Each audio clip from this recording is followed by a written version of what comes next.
Assalamualaikum warahmatullahi wabarakatuh. Waalaikumsalam. Bismillahirrahmanirrahim. Alhamdulillahi rabbil alamin. Wabihi nasta'in ala umurid dunya waddin. Wassalatu wassalamu ala ashrafil anbiya'i wal mursalin Sayyidina wa maulana Muhammadin wa ala alihi wa sahbihi wa man tabi'ahum bi ihsanin ila yaumiddin. Amma ba'du. Pertama-tama marilah kita panjatkan puji syukur kita kehadirat Allah Subhanahu wa taala yang telah memberikan taufik dan hidayahnya kepada kita semua, memberikan kita nikmat sehat walafiat sehingga pada pagi hari ini kita bisa bersama-sama menyimak siaran keagamaan program Kanwil Kementerian Agama Provinsi Jawa Tengah. Salawat serta salam kita haturkan kepada junjungan Nabi kita Nabi besar Muhammad sallallahu alaihi wasallam yang telah membawa umat manusia dari alam kegelapan menuju alam yang terang benderang, minaz zulumati ilan nur wa ila siratal mustaqim. Kaum muslim dimanapun Anda berada, saya Hilal akan menemani Anda hingga 1 jam ke depan dalam kajian Cahaya Kolbu Radio Dai 107,9 FM. Dan di tengah-tengah kita telah hadir guru kita Profesor Dr. Haji Syamsul Ma'arif. Assalamualaikum Pak Yai. Waalaikumsalam warahmatullahi wabarakatuh. Gimana kabarnya? Alhamdulillah sehat. Alhamdulillah sehat walafiat. Senang sekali saya bisa bertemu Pak Yai, Ya, Profesor juga, Masya Allah. Dan Pak Profesor ini adalah Ketua FKPT Provinsi Jawa Tengah, Ketua Forum Koordinasi Pencegahan Terorisme. Dan pada hari ini beliau insya Allah akan berbicara tentang dakwah transformatif di era digital. Untuk itu langsung saja kita simak, dan para pendengar semua, bila mana ada pertanyaan silahkan nanti ditanyakan ke chatting WhatsApp 0821 atau telepon 0246746352. Monggo Pak. Assalamualaikum warahmatullahi wabarakatuh. Waalaikumsalam warahmatullahi wabarakatuh. Alhamdulillahilladzi an'ama alaina bi ni'matil imani wal islam walladzi amarna bit taqwa wa nahayna 'anil munkarati wasyahawat. Asyhadu an la ilaha illallah wa asyhadu anna sayyidana Muhammadan abduhu wa rasuluh. Allahumma salli wa sallim wa barik ala sayyidina Muhammad wa ala ali sayyidina Muhammad. Amma ba'd. Para pemirsa Radio Dakwah Islam Masjid Agung Jawa Tengah yang Allah rahmati dan Allah muliakan. Selamat pagi, salam sehat selalu. Amin. Ya. Semoga Allah senantiasa melindungi kita semuanya. Amin ya rabbal alamin. Terutama dalam situasi pandemik dari paparan COVID-19. Meskipun Jawa Tengah alhamdulillah sudah pada level 2, tapi harus tetap waspada dan harus tetap prokes. Dalam pagi ini kita akan membincang mengenai suatu tema yang sangat menarik menurut saya, dakwah transformatif di era digital. Karena kita tahu bahwasanya kita sudah memasuki sebuah era yang disebut dengan digital era, ya, atau sering disebut dengan digital disruption. Nah, keterkejutan, perubahan-perubahan masif yang ada di tengah-tengah kita ini pasti senantiasa akan kita hadapi.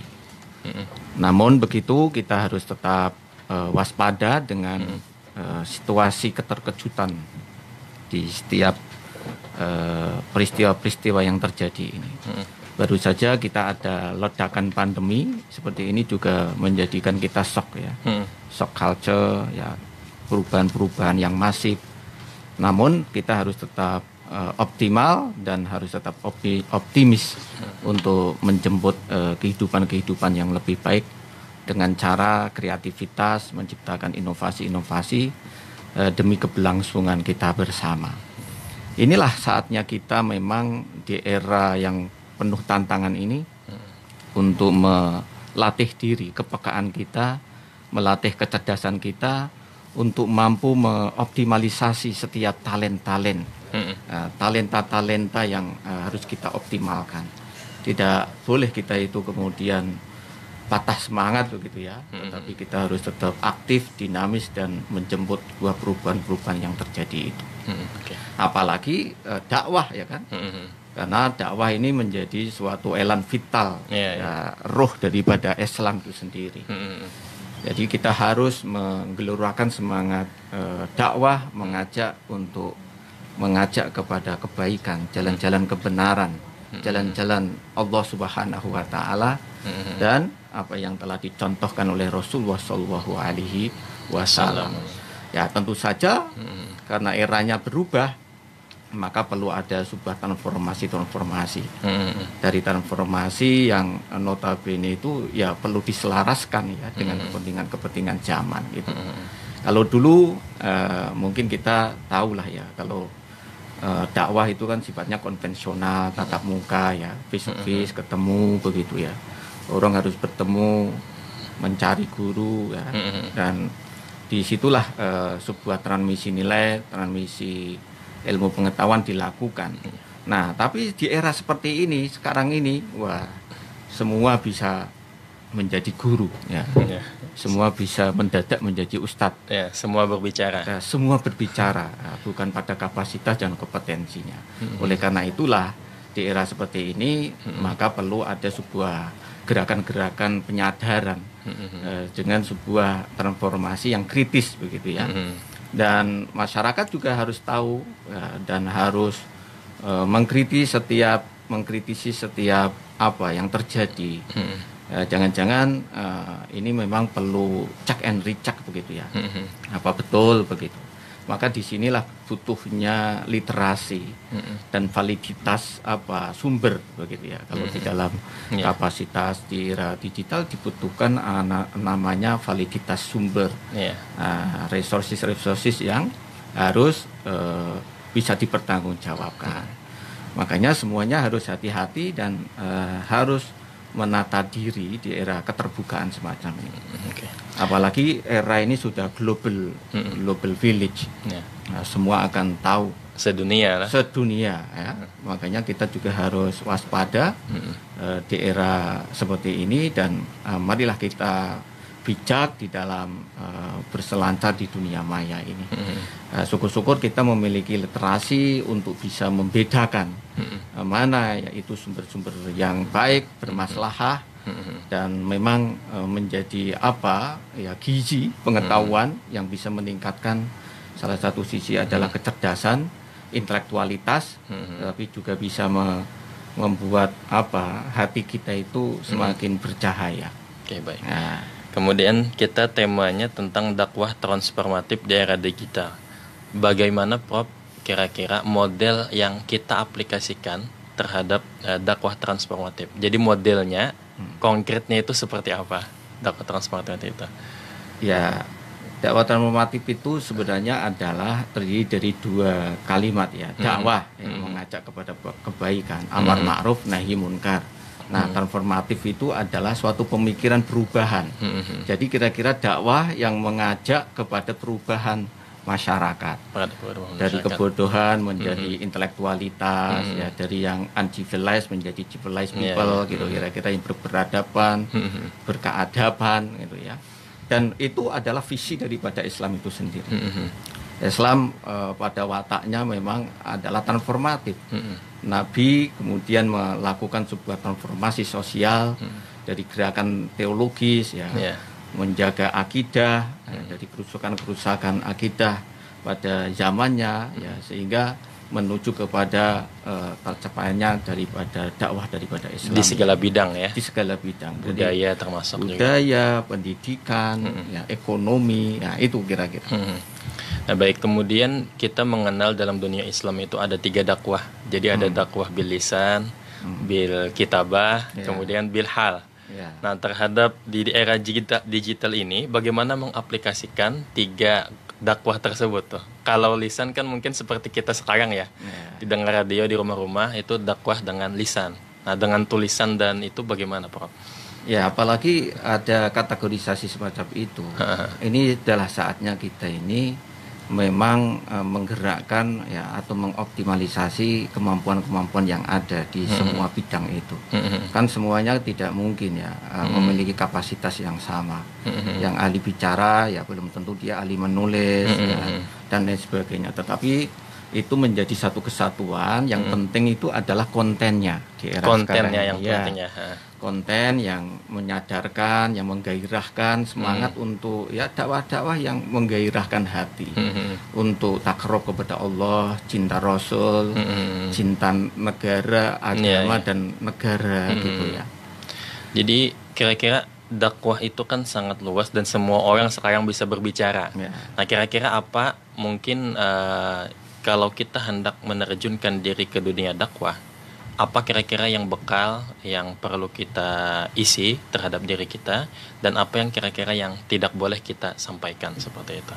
Ya tentu saja seorang dai itu harus mumpuni, berkompeten, ahli di bidangnya.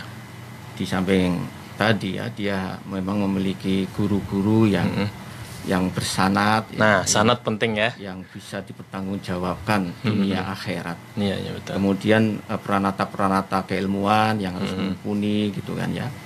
Yang di samping paham ilmu-ilmu Al-Qur'an gitu ya. Tapi juga diperkuat dengan peranata-peranata keilmuan yang lain. Ya ulum tafsir, ulum Al-Qur'an, ya ahli bahasa Arab gitu kan, nahwu dan lain sebagainya. Intinya kualifikasi itu harus dipenuhi. Ya, di samping memang niatnya juga harus benar, niatnya harus baik. Jadi keilmuan, kemudian niat juga penting. Niat sangat penting. Jadi orientasi inilah yang akan mengokohkan dia itu. Jadi harus bertuju kepada Allah Subhanahu wa taala ya. Mencari ridho Allah bukan karena kapital atau orientasi sesaat ya, yang notabene nanti justru ini akan mengacaukan dan tidak berpijak kepada kebaikan-kebaikan. Nah, di samping memang thoriqohnya juga harus baik, penyelarasan daripada niat, konten yang baik, tetapi thoriqohnya yang baik, metode penyampaiannya juga baik. Apalagi di era milenial semacam ini akan cepat viral. Bagaimana Anda menyampaikan kebenaran tapi dengan marah-marah itu ya. Ya, padahal watawasau bil haq watawasau bis sabr. Nah, ini harus dicatat dengan keras. Watawasau bil haq watawasau bis sabr. Jadi saling menasihati dalam apa itu Pak Yai? Ya, kebenaran dan tapi harus sabar juga ya. Dengan kesabaran. Iya. Bahkan harus birrohmah. Dengan kasih sayang. Nah, itu yang menunjukkan antara ulama yang betul-betul ulama ya, dengan yang mengaku-ngaku mungkin seperti itu. Oke, karena itu tadi saya menyarankan biasanya kalau dia memiliki guru-guru yang bersanad, dia itu memiliki role model dalam gaya-gaya cara berpikirnya, tutur katanya, perilakunya, karena dia sudah ditempa di dalam kawah condor di muko, pesantren katakanlah, yang tidak hanya sekedar membaca, ya tidak hanya dengan thoriqoh talqin, taloki, dan kemudian saling, karena ada saling itu ya, saling membaca dan mengajarkan itu. Nah, untuk mengetahui kita kan orang awam semisal nih pengen mengetahui ini guru A bersanad, ini tidak, itu gimana caranya tuh kalau bagi orang awam? Ya tentu saja satu kejujuran, yang kedua itu adalah heuristik ya, kesejarahan. Ya, kalau itu ya sebenarnya standar keilmuan itu bisa dilacak itu. Dilacak dari mana asal usulnya ya. Misalkan sampai ngaji Fathul Mu'in, Fathul Qorib gitu ya. Itu gurunya mana? Itu pasti akan bersanad. Dan semacam ini semacam akan mudah sekali kalau kita memang cross check ya pada kebenaran-kebenaran genealogi keilmuan itu. Jadi kalau di dalam persoalan kompetensi seseorang itu bisa dilacak daripada genealogi keilmuannya. Jadi orang itu tidak tiba-tiba menjadi seorang ustadz, itu tidak. Tapi dia memang memiliki sebuah sejarah yang panjang. Jadi dia belajar dari guru ke guru gitu ya. Dari dulu ke guru sampai ke Rasulullah. Rasulullah Shallallahu Alaihi Wasallam. Sampai kalau di Jawa Tengah itu pasti kan dia akan memiliki sebuah genealogi yang notabene dakwah-dakwah para wali songo itu sangat lekat di dalam kehidupan masyarakat Jawa, di Jawa Tengah itu. Yang memiliki thoriqoh yang sangat keren gitu ya. Apa pertama? Momong, Momong itu apa? Ngemong, harus ngemong. Ngemong ya. Orang gebuki gitu. Dakwah kok gebuki, orang itu enggak. Merangkul, ngemong itu ngemong. Ngayomi gitu ya. Ngayomi, underbeni. Nah, dia memiliki sebuah thoriqah pendidikan yang komprehensif. Ada pedagogi, andragogi dan hetagogi. Wah, ini keilmuan ini, Mas. Nah, itu istilah ilmiah. Itu istilah ilmiahnya. Kayak apa itu, Pak Yai? Nah, kalau andragogi itu bukan saya dengan sampai itu grogi ketika berhadapan guru, enggak. Tapi seni mengajar ya dengan sesuai dengan tingkatan-tingkatan keilmuan seseorang. Ini taraf madrasah ibtidaiyah, ini MTS, ini MAN dan sebagainya, itu harus dilihat umur-umur dan perkembangan anak. Dan sesuai ini petunjuk Nabi ya. Iya. Khotibinas biqadri uqulihim. Itu kalau andragogi itu dewasa. Andragogi. Nah, kalau pedagogi itu dengan anak-anak. Makanya kalau dengan anak-anak ya dengan santai, nyanyi-nyanyi, bermain gitu kan ya. Tapi ya kita boleh juga ketika dengan andragogi itu dengan santai begitu ya, dengan seni-seni ya, budaya-budaya yang menyejukkan itu. Nah, kalau hetagogi itu lebih kepada praksis nilai yang diimplementasikan. Jadi tidak hanya sekedar transfer of value knowledge ya, tapi juga transfer of character yang bisa diimplementasi dalam realitas kehidupannya. Maka kalau tadi sampai menyatakan bilhal tadi, nah seperti ini nih. Nah, ini kan itu masuk kategori apa tadi? Yang hetagogi. Hetagogi. Nah, itu harus bilhal, harus ada percontohan, teladan ya. Teladan, role model. Nah, makanya seperti ini sudah dilakukan oleh para ulama-ulama kita, gitu, kiai-kiai kita ya. Dengan apa tadi? Momong. Yang kedua itu apa? Momot. Nah, apa itu momot? Nah, ini memang ini. Jadi semakin digali semakin banyak khazanah lokal yang kita dapat. Momot itu guru itu harus selalu mendengarkan aspirasi dari siapapun itu, bahkan terhadap murid-muridnya. Maka sampean ingat enggak ketika ada kiai oleh dengan santri bisa ditanya, bagaimana kabarnya Nang? Daerahmu seperti apa? Ayo cerita kepada abah misalkan gitu ya. Pada yai cerita dia. Dari mana Anda kuliahnya, dari mana? Nah, dari pulang-pulang ditagih oleh kiai kita ini. Nah, ternyata dia menggunakan teori momot tadi.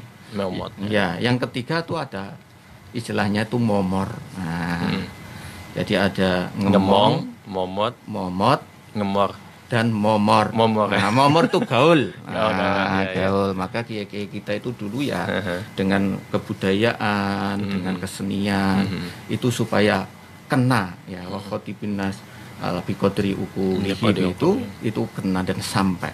Bahasa-bahasanya juga menggunakan bahasa-bahasa kerakyatan. Ini masuk yang 3 tadi itu masuk dalam metode dalam berdakwah ya. Ya. Ini yang harus kemudian dikemas ya, tradisi-tradisi, model-model dan dibalut dengan konten-konten yang baik itu ya, perlu disebarluaskan menggunakan daya dukung multimedia, teknologi, karena memang sudah di era digital gitu loh ya. Bukan berarti yang konvensional itu salah. Berarti gitu ya. kita ibarat kita kiai atau ustadz itu harus merekrut orang-orang sarjana komputer gitu ya. Kolaboratif lah. Kalau di dunia ilmiahnya ya unity of senses lah ya. Perpaduan yang begitu sinergis antar berbagai macam keilmuan untuk menjadi daya dukung yang optimal untuk merealisasi tujuan daripada dakwah itu. Supaya dakwah kita itu memang smart gitu ya, semakin cerdas dan bisa menjangkau ke seluruh elemen masyarakat. Jangan sampai kita malah justru kalah dengan dalam tanda kutip dakwah-dakwah yang tidak berkompeten, konten-kontennya juga justru diisi narasi-narasi kebencian, hoak, radikal dan macam-macamnya. Yang hasil penelitian malah justru itu semakin keren. Dan animasinya menarik mereka. Ya, animasi maksud saya seperti ini harus kemudian kita isilah ya Dan kemudian kita penuhi konten-konten digital itu dengan konten-konten yang bermutu gizi, ya, yang tadi yang menyelaraskan dari berbagai macam perspektif.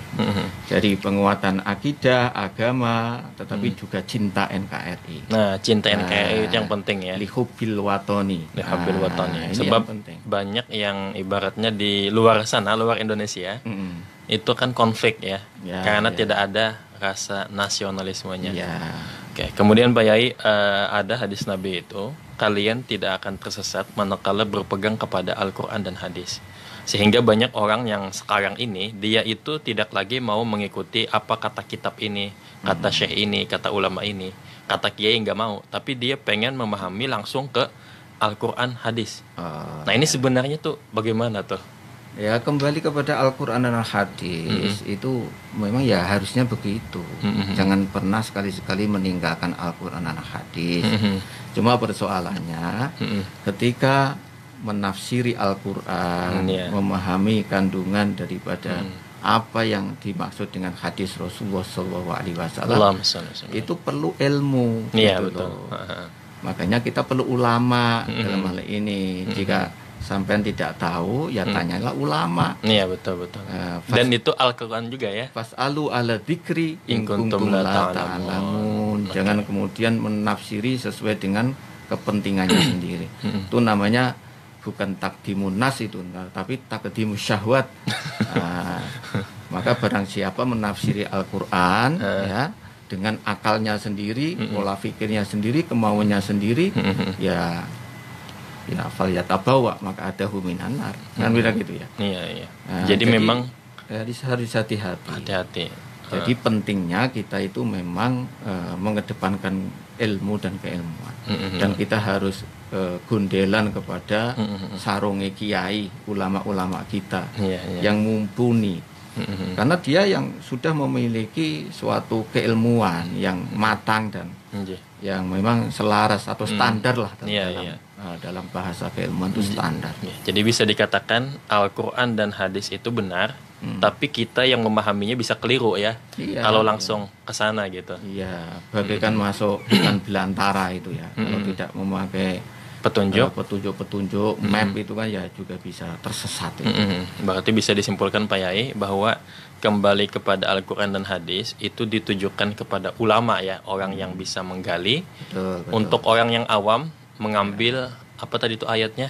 Fas'alu ahla dzikri in kuntum la ta'lamun. Tanya kepada ulama kalau tidak tahu. Oke. Jadi sudah sangat lengkap panduan daripada agama kita. Betul. Nah, tadi Pak Yai, kita untuk mengkaji di era digital ini, yang pertama sanad, yang kedua niat, yang ketiga tadi ada metode dakwah penyampaiannya. Nah, selain itu ada lagi kira-kira Pak Yai mungkin? Ya, di samping itu memang semuanya itu diupayakan untuk memaksimalkan target-target yang kita inginkan.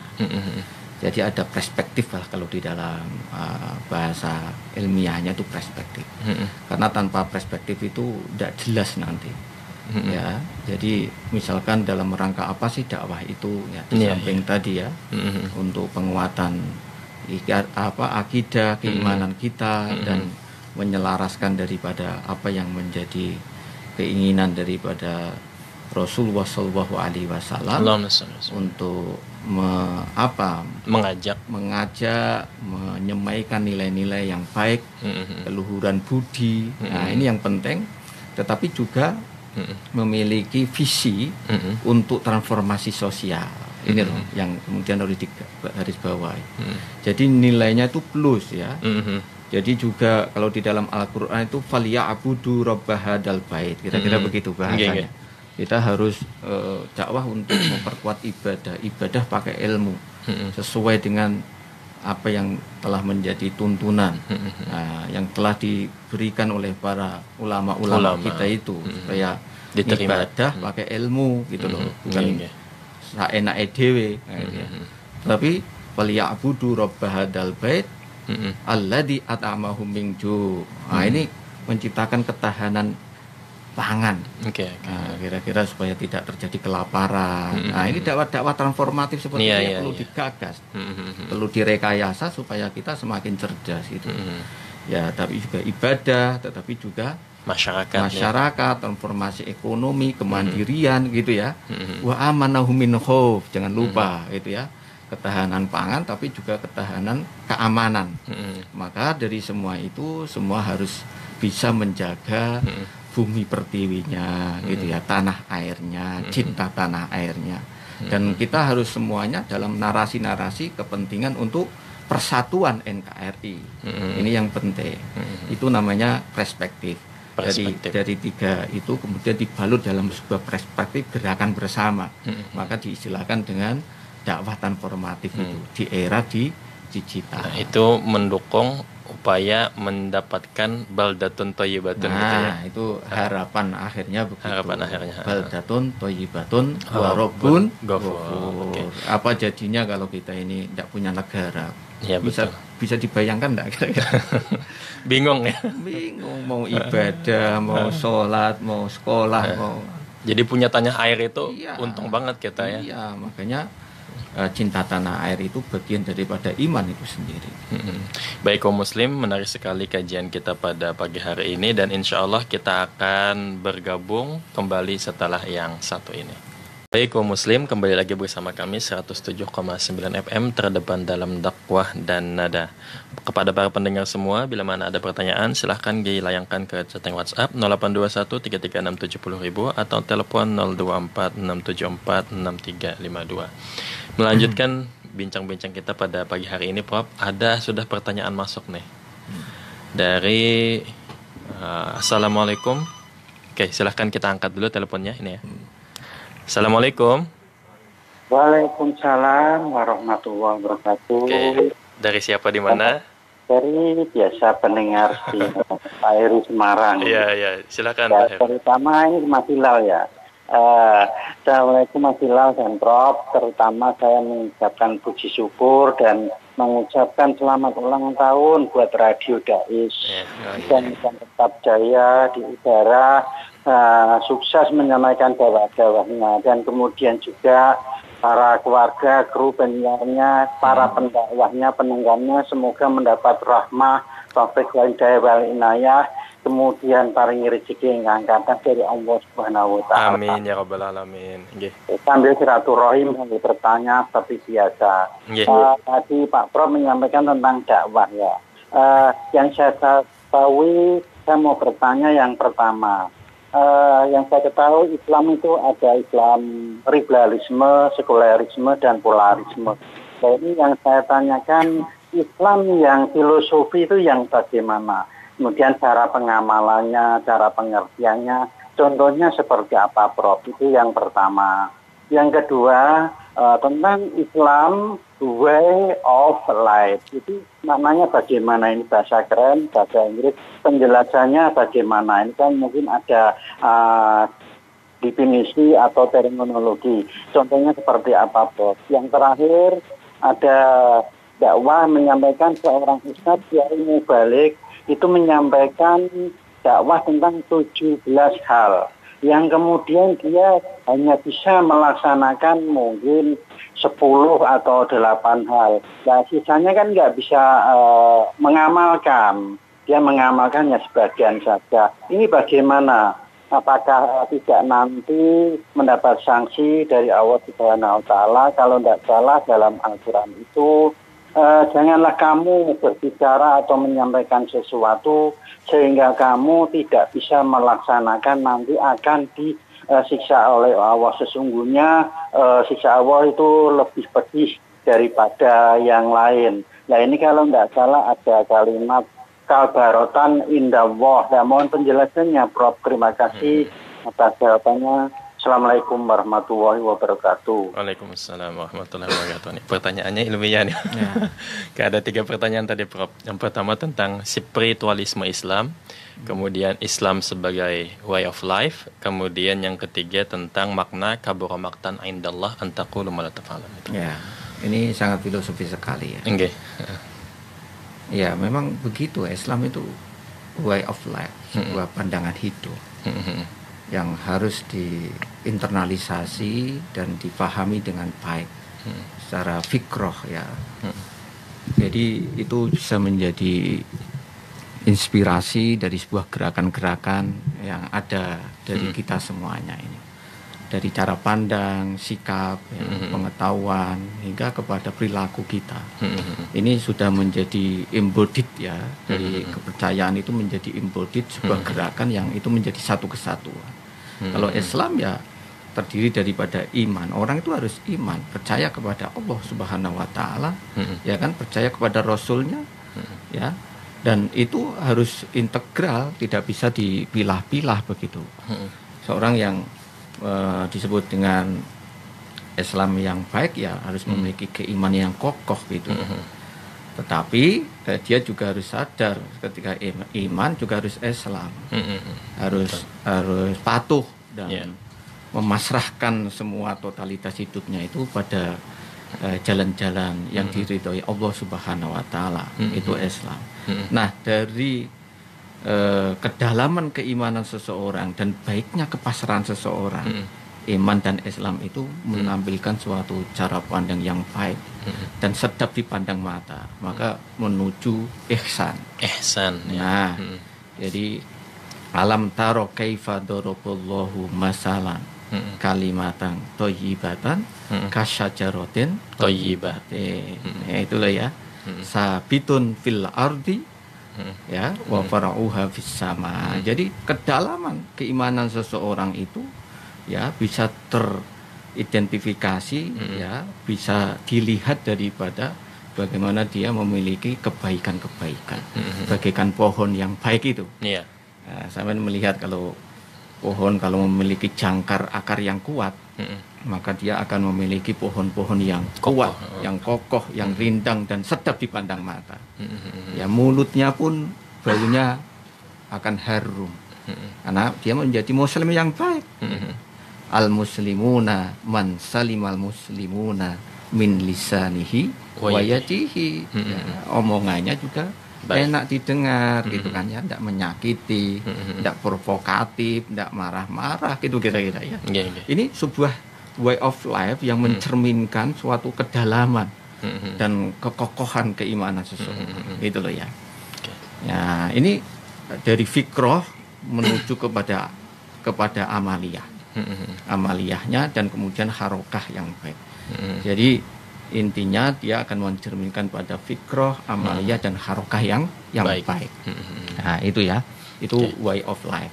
Kemudian apa tadi yang spiritualismenya. Ya, nah, itu sudah masuk juga tadi ya. Masuk dari jadi kemudian, orang religion tanpa ekspresi spiritualitas itu artinya kosong makna, kosong nilai.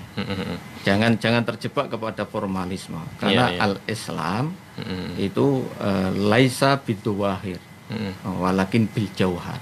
Islam itu tidak mengedepankan formalistik saja, intinya begitu, tetapi juga mengedepankan spiritualitas atau substantif nilai itu. Nah, kemudian yang terakhir itu adalah tentang bahwa ada 17 hal bagi seorang pendakwah. Nah, mungkin kepribadian, tapi dia baru sampai 10 kepribadian yang dia capai. Nah, jadi ada masih kekurangan, kemudian dia berdakwah. Lalu bagaimana korelasinya dengan ayat kabura maqtan indallah antaqulu ma la taf'alun itu? Ya, idealnya memang harus sempurna, harus komplit gitu ya.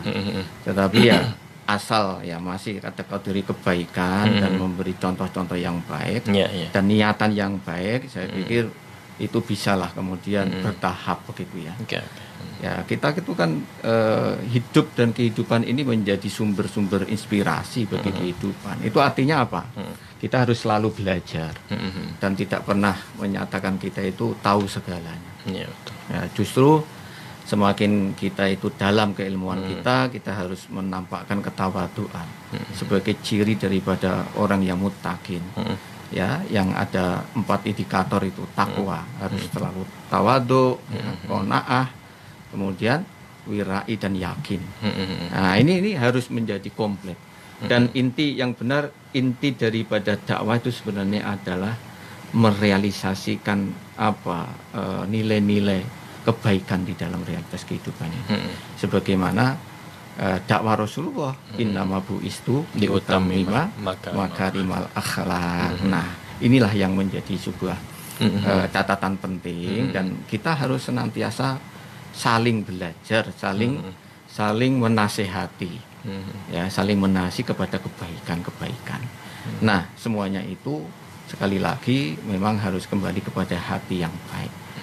Hati laksana apa itu namanya, kocok brenggolo itu deh. Tahu enggak kocok brenggolo itu ya? Mesin. Ya, dia akan memantulkan percikan-percikan yang baik. Kalau hatinya baik, seluruh anggota tubuh kita ini akan baik, dan akan memercikkan kesegaran, intelektualitas, dan cara pandang yang baik, dan laku lampah yang baik, insya Allah terkontrol gitu ya, kalau hati kita baik. Jadi kalau jantung kita ini, hati kita ini kotor, ya ini yang perlu diwaspadai. Akhirnya kata-katanya kotor, pandangannya kotor, dan kakinya, semuanya perilaku kita akan kotor. Nah, saya pikir mungkin itu bagi seorang pendakwah yang paling penting itu adalah hati. Oke, baik Pak, melanjutkan tadi tentang yang ayat tadi tuh. Jadi kabura maktan, jadi sangat besar dosanya orang yang mengatakan tapi tidak melakukan.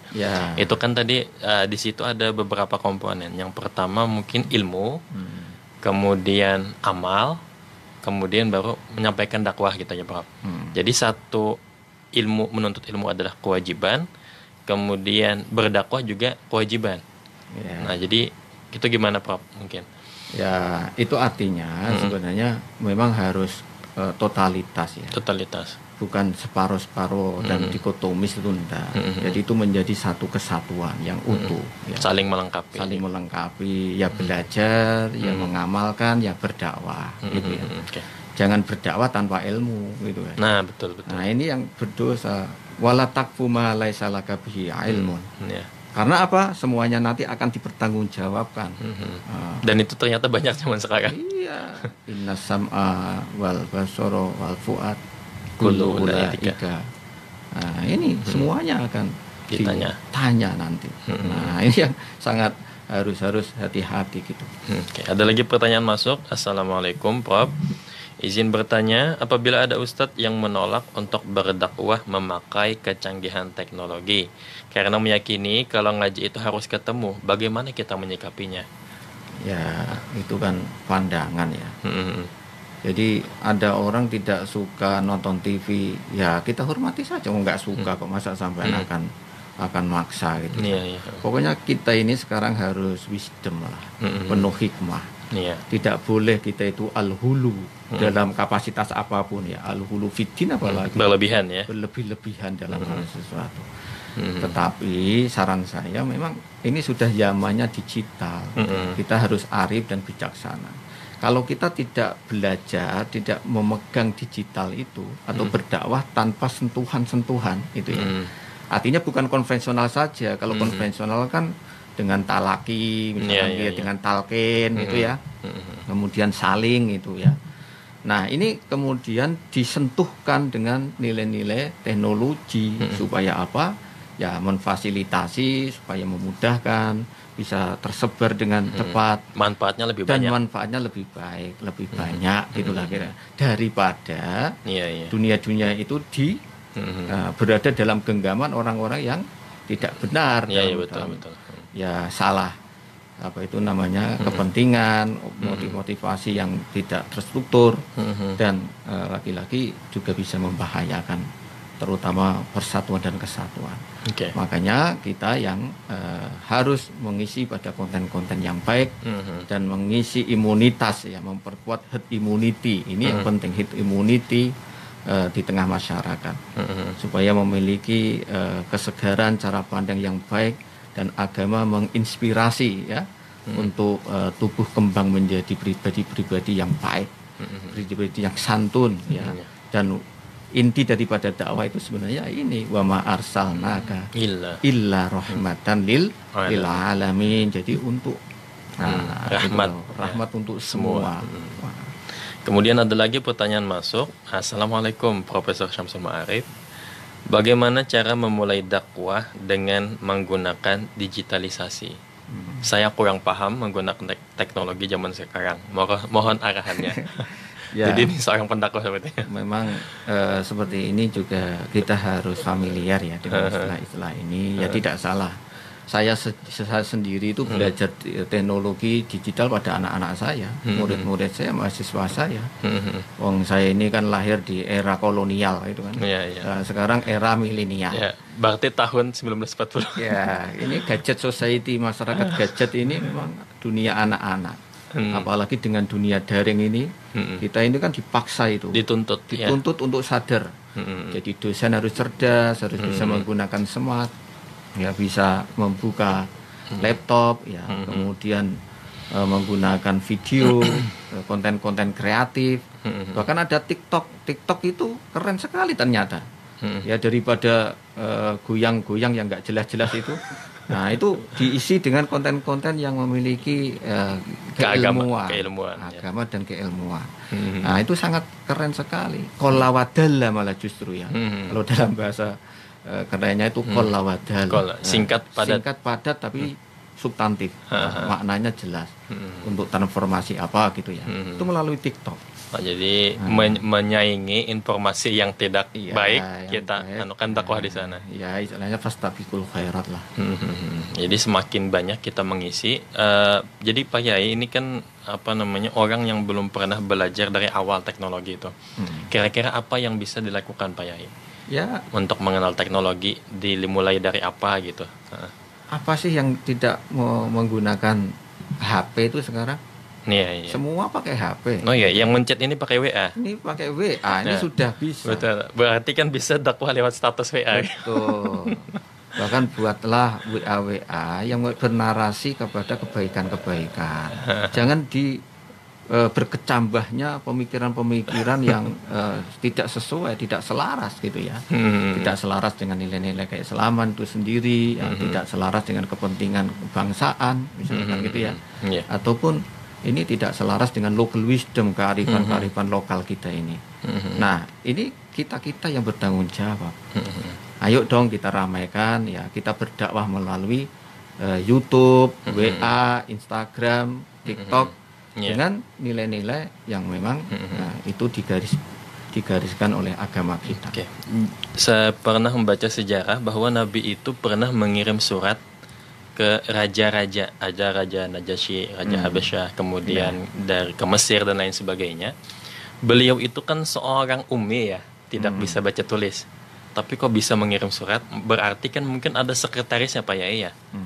Itu bagaimana Pak Yai kalau kita kontekskan ke zaman sekarang? Jadi Kiai membutuhkan sekretaris, atau membutuhkan apa juga? Bisa jadi seperti itu. Jadi kita harus cerdas di dalam memahami kalau Kanjeng Rasul itu ummi. Itu artinya validitas data yang disampaikan beliau itu benar-benar orisinil, dan itu memang tanpa rekayasa, betul. Tanpa kepentingan duniawi tapi memang benar-benar yang grand design daripada Tuhan Allah Subhanahu Wa Taala. Maka disampaikan kepada Umi, seorang nabi yang umi yang mau belajar, dan maka pentingnya sebuah gerakan pencerdasan. Nah ini yang penting ini ya. Dengan gerakan Iqra itu yang pertama kali disampaikan pada Rasulullah, dari yang umi kemudian bertransformasi menjadi orang yang civilized. Ya kan, yang membawa sebuah totalitas masyarakatnya kepada kebaikan-kebaikan dan berjangkar kepada epistemik keilmuan yang matang, berpikir yang tinggi. Dan akhirnya kan lahirlah sebuah gerakan-gerakan yang diikuti oleh para sahabat, para ulama-ulama yang keren di abad pertengahan itu. Itu gara-gara terinspirasi daripada gerakan epistemik Rasulullah SAW. Wahyu pertama itu. Wahyu Iqra, tapi bismi rabbikal ladzi khalaq. Itu ya. Yang ini pentingnya sebuah gerakan non dikotomik di dalam keilmuan. Yang dimana letak-letak ilmu pengetahuan itu harus selalu dikembalikan kepada Allah Subhanahu Wa Taala. dari manapun sumbernya, kita bisa belajar dari manapun gitu Pak Yaya. Iya, intinya kita harus inklusif.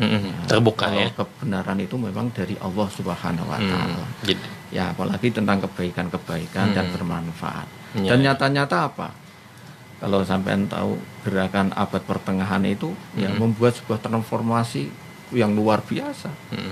Di mana pada saat itu peradaban Eropa pada gelap gulita ya betul, dalam keterbelakangan, tapi Islam mampu ya mencetuskan sebuah gerakan-gerakan kesadaran, intelektualitas, kemudian riset ya, dan pendalaman-pendalaman dalam keilmuan.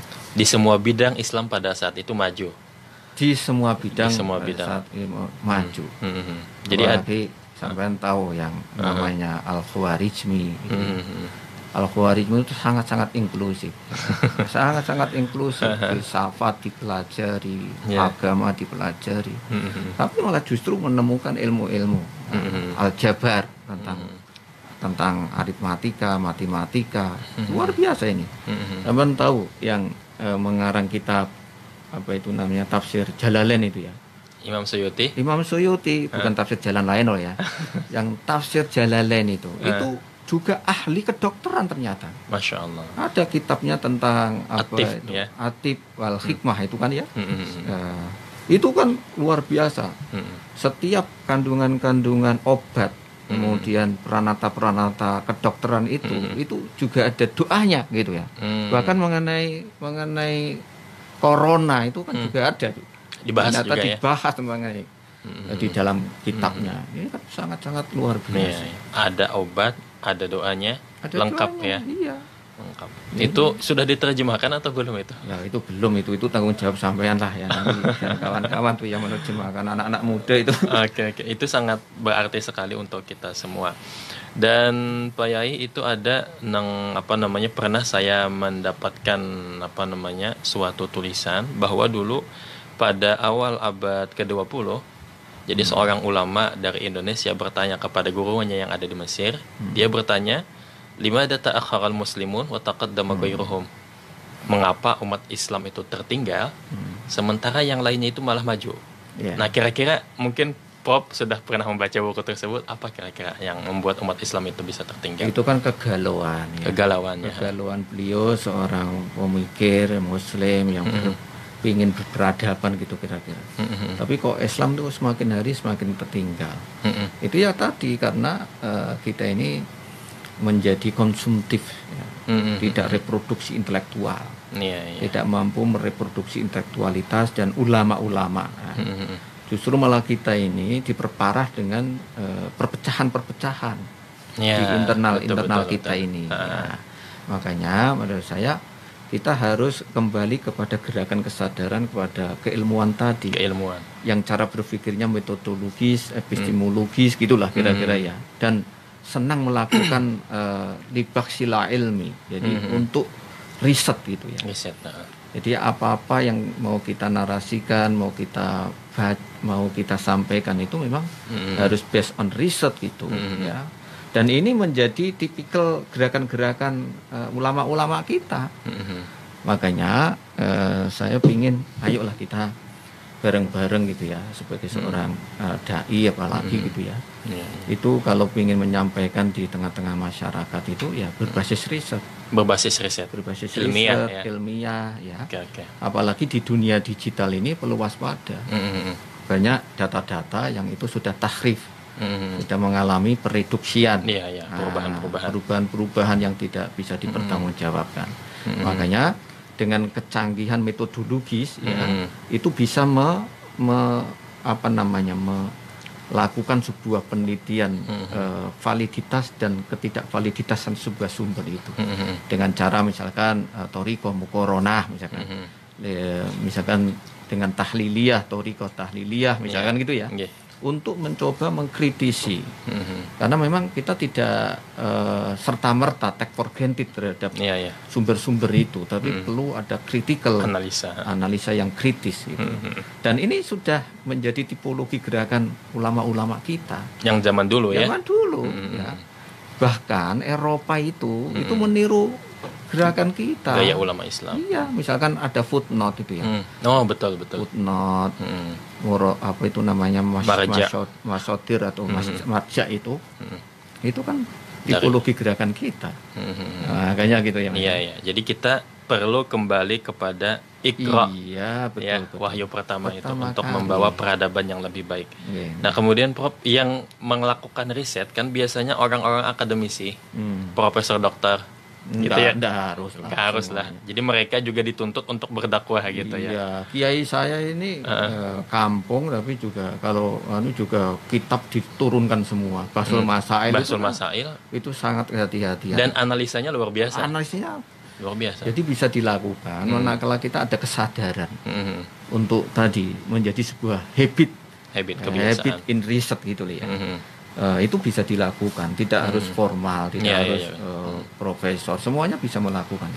Bahkan anak-anak itu bisa diajari cara berpikir. Dan itu pondok-pondok salaf itu juga banyak ya. Iya, di Sarang, kemudian di Lirboyo, itu luar biasa, Masya Allah. Makanya kalau ini menjadi sebuah kesadaran bersama, saling menghormati, kemudian menjadi budaya hadoroh wasakofah gitu kira-kira untuk menciptakan sebuah hadirnya sebuah gerakan peradaban yang baru ya, peradaban dan kebudayaan yang luar biasa di tengah-tengah masyarakat kita yang kembali kepada ajaran-ajaran para leluhur kita ini, yang kita sudah bisa menjadi itu referensi lah dari kehidupan kita, harusnya bagaimana kita untuk bisa menata dunia yang lebih sistemik ya, lebih tadi kembali kepada cara pandang Islam ya, dan memang Islam untuk transformatif daripada perubahan-perubahan yang ada ini, dan berjangkar kepada nilai-nilai kebaikan-kebaikan atau akhlakul karimah. Jadi mengisi kekosongan-kekosongan itu dibawa kepada muatan-muatan yang morality, yang bermoral. Kira-kira jadi ilmu, amal, dan berakhlakul karimah. Baik, sangat menarik sekali kajian kita pada pagi hari ini, dan bisa saya simpulkan bahwa kita dalam berdakwah itu perlu yang namanya sanad keilmuan, kemudian juga niat, dan juga metode dalam penyampaian dakwah. Dan tujuannya jelas untuk membentuk manusia, masyarakat yang berakhlakul karimah. Itu Prof, terima kasih atas kehadiran dan ilmunya, dan para hadirin semua dimanapun Anda berada, terima kasih atas perhatian dan kerjasamanya. Saya Hilal mohon undur diri. Wallahul muwafiq ila aqwamit thariq. Wassalamualaikum warahmatullahi wabarakatuh.